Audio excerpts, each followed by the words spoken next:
Hello everyone, this is Moshe, the Electric Israeli. Welcome to another episode. And today, this is funny. I just read an article, one of the financial news magazines, I don't remember which one, about a Tesla store on Amazon.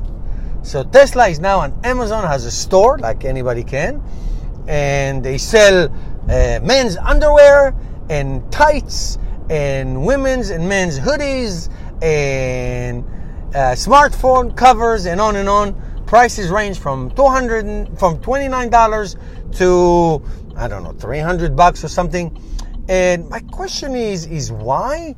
I mean, there is a Tesla store on their website that sells a lot more high-end stuff, including swag, sweatshirts like this, but they're not very good. I didn't read a lot of good reviews about them. Things takes a long time. Amazon store is a very, very effective thing. It's something that people do. I sell a lot of stuff on Amazon, stuff that I use for my car. So and that's great. It's a way to get exposure, make a little money for an individual. But obviously for Tesla, it's something spectacular and big. And it's interesting that they do that. I wonder, my only take on this, I wonder if it has to do with the fact that there's no more referral program. I don't see the connection, but I'm thinking about it.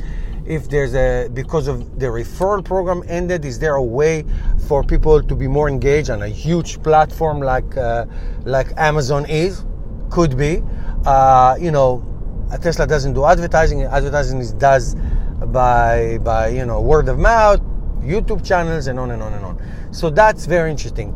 So that's my take on this. I just want to tell you that one of my next videos coming up is going to be on the Tesla referral program in terms of the YouTube, in terms of YouTubers. Will YouTubers continue to promote Tesla products on their channel, knowing that there is no referral program? So stay tuned to that. Coming up in the next day or two.